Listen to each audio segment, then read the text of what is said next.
Ceylon, known in ancient times as Lanka the Resplendent, today an individual nation within the Commonwealth. Throughout the world, our country is known for its tea. We, the women of Ceylon, pick the young tender shoots, which are dried and marketed to the world.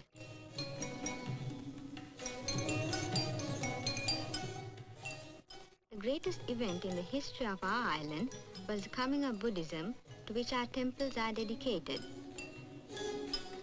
With Buddhism, there came to Ceylon a gracious and gentle culture, a grace such as that displayed by the dancers who in formal procession came out to greet their queen.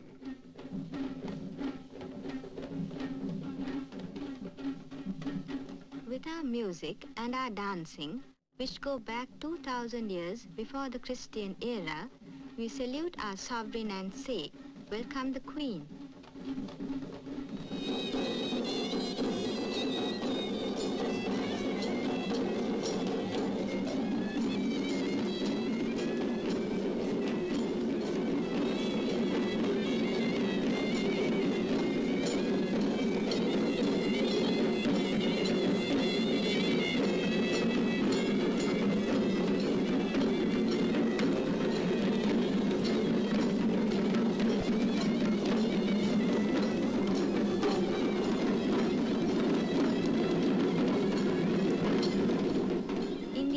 Kingdom of Kandy, the elephants of Ceylon muster in a royal parahara to take their ceremonial part in our welcome to Her Majesty.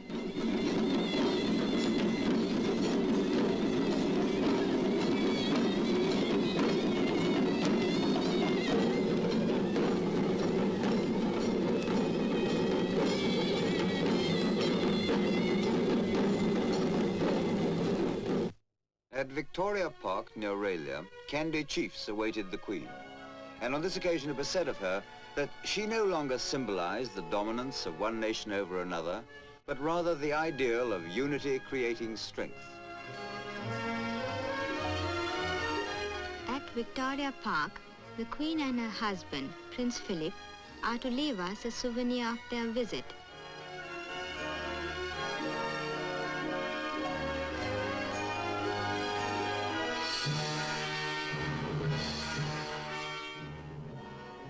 Taking earth from a silver bowl, Her Majesty here plants a tree, by which we shall remember her coming. A simple ceremony, but one we shall always carry in our thoughts.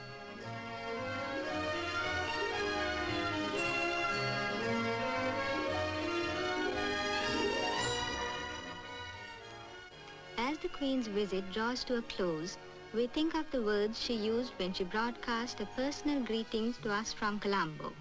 "I hope," she said, "that my presence here will give you a new sense of unity and nationhood, and will help you to feel your membership of that wider family of nations."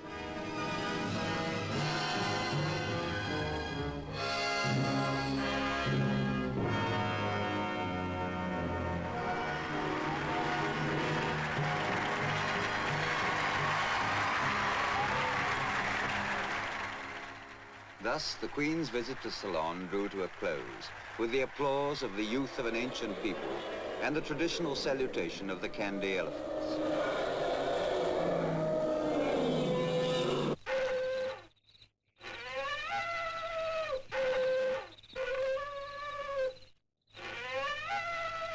The elephants you see now belong to Africa, to our vast continent where wildlife and big game is still teeming.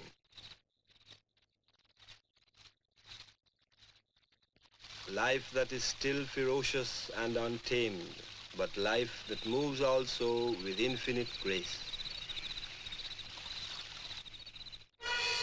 Once more in Africa we cry, "Welcome the Queen." Once more, because it was here that she became queen, and Africans were the first of her subjects to greet her as such. Now in Uganda, we greet her again. We are not just one, but many people, people of many races and languages, who mingle together here today to see our sovereign.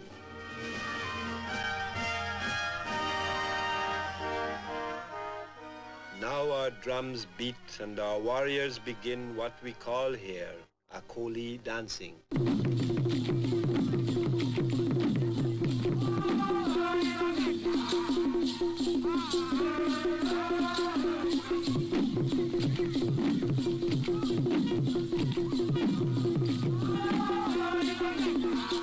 The wild, magnificent dancing of Central Africa. The last interlude before the royal flight to the Western Desert.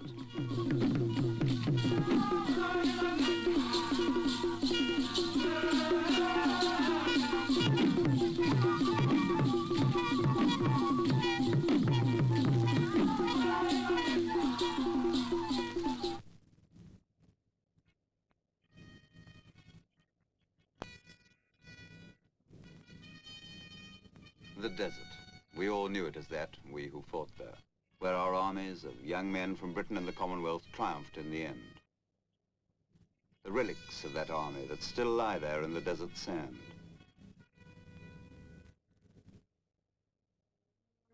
The men who lie there still in the desert sand. Men of all creeds and races, some named, some nameless.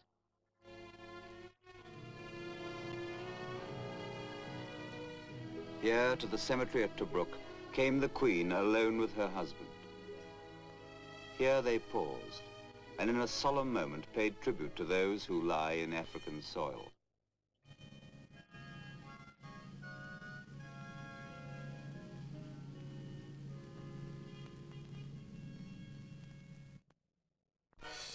Afterwards, the family reunion aboard Britannia, a reunion fittingly kept as a private event. As with her escort of aircraft of the RAF, Britannia sailed away, we all knew the happiness that went with her. The long months of family separation were over. Ahead lay Europe once more, and the splendid welcome of the Mediterranean fleet. 15 proud ships, led by Admiral Lord Mountbatten and his flagship, came out to meet Her Majesty and her family. What a gallant sight this was as the lines of the destroyers wheeled inward toward the Britannia.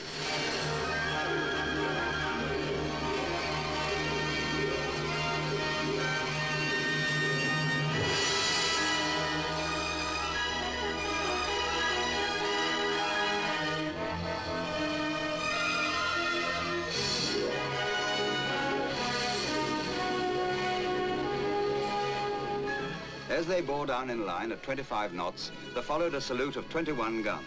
It was the Royal Navy now who said, "Welcome the Queen."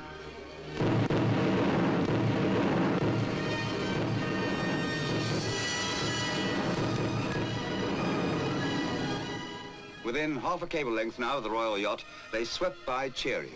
And we had our first glimpse of the little prince and princess at this exciting moment.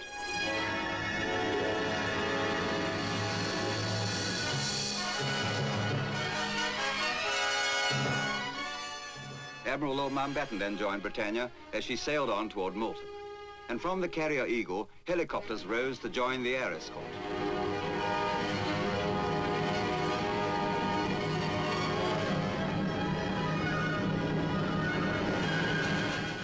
Malta's grand harbour now, gay with its painted dices. They were in Europe, and the flags of Malta and the European nations greeted them.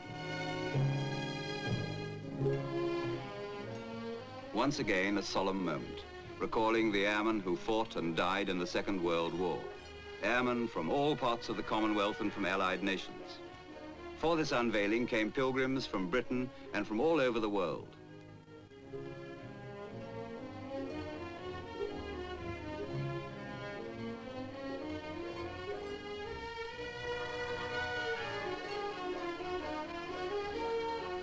Across Grand Harbour to join the Maltese people in greeting their parents, so well loved on the island, came Prince Charles and Princess Anne. There was a certain formality about the disembarkation of the heir to the throne and his small sister, but there was also a childish wonder and gusto about the pair of them, which immediately and for the rest of the tour won the hearts of all who saw them.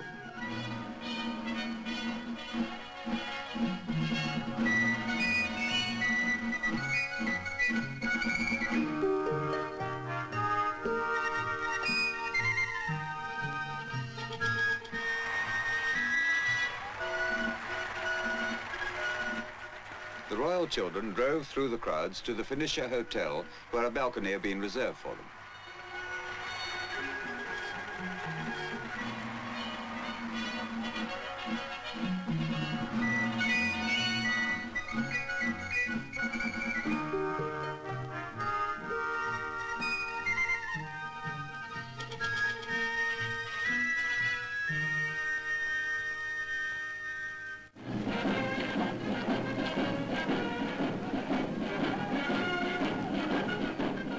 From there, they were able to look out over Floriana and watch the great parade where their mother, the Queen, was taking the salute.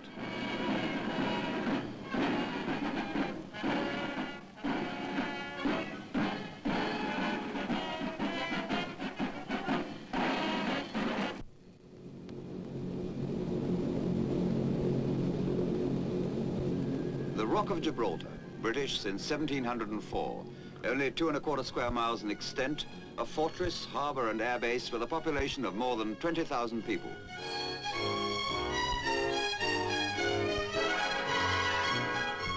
Thousands of ships call here every year, but surely none has ever been acclaimed with such enthusiasm as the Royal Yacht, with the Queen, her sailor husband and her children on the bridge, and her crew lined up below. Prince Charles and Princess Anne were there to watch every move. To these two young spectators at least, everything was just fun.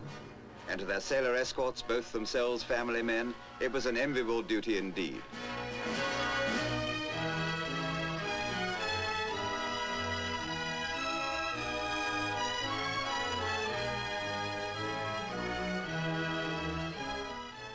The keys of the fortress offered by the governor and, with a formal touch, accepted by the Queen. This was fun to watch too. A ceremony, a tradition, and perhaps somebody will tell the young prince that his great-great-grandfather, Edward VII, was the first reigning monarch to be offered the Gibraltar keys on land. Thus began the last visit of the tour. Gibraltarians, all in their best. And it was one of their own representatives who, speaking for them all, said to the Queen, "We are proud that our beloved rock shall be the final stepping stone in this triumphant journey." And now there was a great treat in store for the younger visitors. The famous apes who inhabit the barren heights of the rock.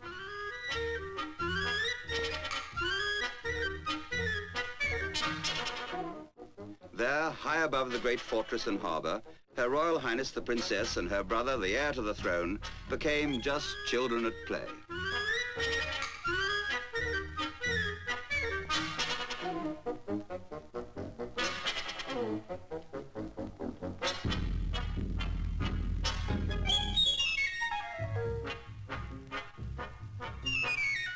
Children at play, and the famed apes of Gibraltar on their best behavior, or nearly on their best.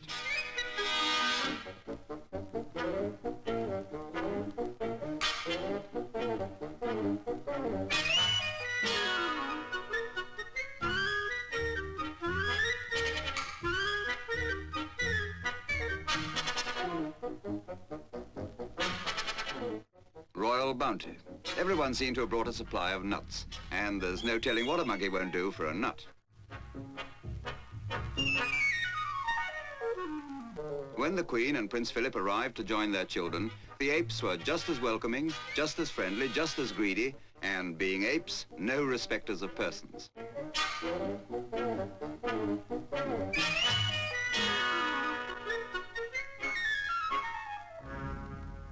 And so this visit to the loyal and excited people of Gibraltar drew to its close.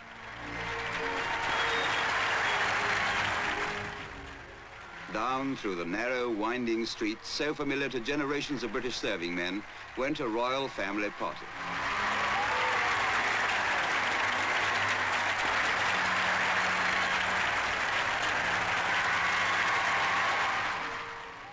Back to the harbour, and Britannia carrying them away on the last stage of their historic journey.